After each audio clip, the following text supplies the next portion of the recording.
Hlavním důvodem, proč se většina perníčků zdobí na bílý podklad, jsou především dva často se objevující problémy spojené s barevnou polevou.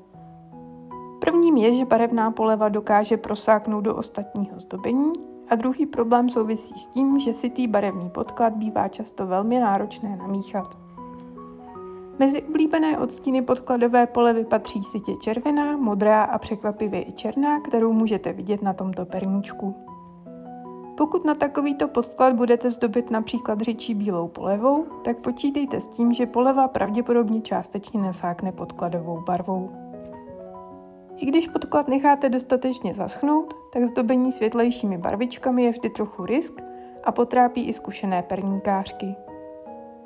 Částečně lze obarvení předejít použitím práškové polevy s potravinářskou bělobou, ta je ale v Evropské unii při výrobě jedlých perníčků od roku 2002 zakázaná.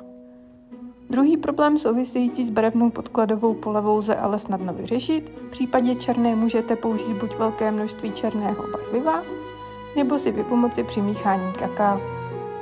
Já jsem v tomto případě zvolila klasické kakao a na závěr přidala i trochu gelové barvy.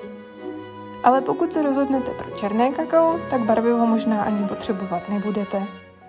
Jedinou nevýhodou je, že vůně kakaa trochu přebíjí krásnou vůni perníkového koření a perníčky voní spíše kakaově.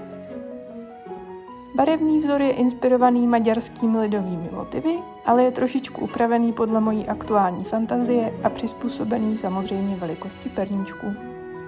Je to jeden z mála vzorů, na který používám jasné barvy, jako je žlutá či červená.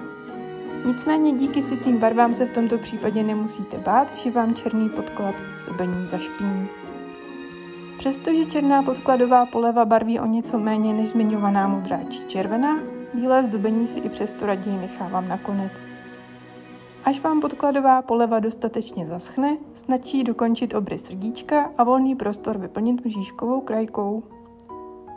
V tomto případě jsem se rozhodla pro opačnou krajku než obvykle a namísto vytváření vzoru pomocí plných políček jsem krajkový vzor poskládala z políček prázdných.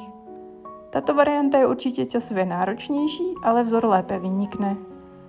A na závěr malá rada. Pokud se rozhodnete pro tento lidový vzor, připravte si raději větší množství perníčků, které budete chtít nazdobit. Příprava tolika odstínů polevy je totiž časově poměrně náročná a je potom velká škoda polevu nespotřebovat celou.